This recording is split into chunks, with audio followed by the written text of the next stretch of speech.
સુરતના નકલી doctor સર્ટિફિકેટના master mind રસીસ Gujarati અને તેના સાથી ભૂપેન્દ્ર રાવતની ક્રાઇમ બ્રાન્ચે ફરી ધરપકડ કરી છે. 2020માં 1 કરોડથી વધુના એમડી ડ્રગ્સની હેરફેરના ગુનામાં જેલમાં જ્યુડિશિયલ કસ્ટડીમાં રહેલા આરોપીનું બોગસ મેડિકલ સર્ટિફિકેટ બનાવવાના મુખ્ય સૂત્રધાર તરીકે રસીસ ગુજરાતી સામે આવ્યો હતો. પાંડેસરા પોલીસે તેની ધરપકડ કરી હતી. આરોપીએ 1400 જેટલા લોકોને બોગસ સર્ટિફિકેટ આપ્યા હતા. વર્ષ 2020માં ક્રાઇમ બ્રાન્ચે 1 કરોડ 4 લાખના એમડી ડ્રગ્સ કેસમાં કુલ 19 આરોપીની ધરપકડ કરી છે. આ કેસમાં આદિલ નુરાની સપ્ટેમ્બર 2020થી જેલમાં છે. આદિલે હાઈકોર્ટમાં પોતાની માતાની તબિયત ખરાબ હોવાનું કહી જામીન માટે મેડિકલ સર્ટિફિકેટ રજૂ કર્યું હતું, જેમાં એન્જિયોગ્રાફી અને એન્જિયોપ્લાસ્ટી કરવાની તાકીદ દર્શાવવામાં આવી હતી. હાઈકોર્ટના આદેશથી તપાસ કરતા ક્રાઇમ બ્રાન્ચે ખુલાસો કર્યો હતો કે આ મેડિકલ સર્ટિફિકેટ સંપૂર્ણ રીતે નકલી છે.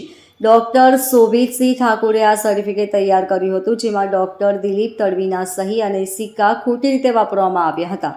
ડોક્ટર શોભિતસિંહ ઠાકોરને પૂછપરછ દરમિયાન ક્રાઇમ બ્રાન્ચે જાણી લીધું કે તે બોગસ ડોક્ટર છે અને તે સુરતના પાંડેસરા વિસ્તારમાં એક નકલી હોસ્પિટલ ચલાવતો હતો. તેની પાસે કોઈ લાયસન્સ કે ડિગ્રી નથી.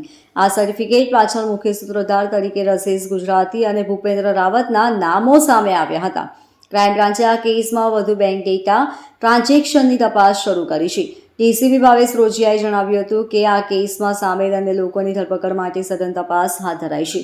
ક્રાઇમ બ્રાન્ચ દ્વારા ડિસેમ્બર 3ના રોજ એક શોભિતસિંહ ઠાકોર કરીને એક ડોક્ટરને અરેસ્ટ કરવામાં આવ્યો હતો. આ શોભિતસિંહ ઠાકોરે આદિલ નુરાની કરીને જે 2020માં ડીસીબી દ્વારા એક કિલો એમડીનો કેસ રજીસ્ટર કરવામાં આવ્યો હતો અને આદિલ નુરાની જે છેલ્લા 3.5 વર્ષથી જેલમાં હતો, એણે જામીન મેળવવા માટે પોતાની માતાને બીમારી છે હૃદયની, એવી રીતે બોગસ સર્ટિફિકેટ શોભિતસિંહ ઠાકોર દ્વારા આપવામાં આવ્યું હતું.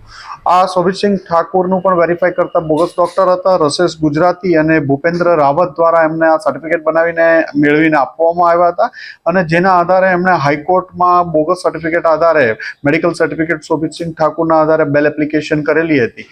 જેના અનુસંધાને ક્રાઇમ બ્રાન્ચે ગુનો દાખલ કરી અને શોભિતસિંહ ઠાકોરની ધરપકડ કરી હતી.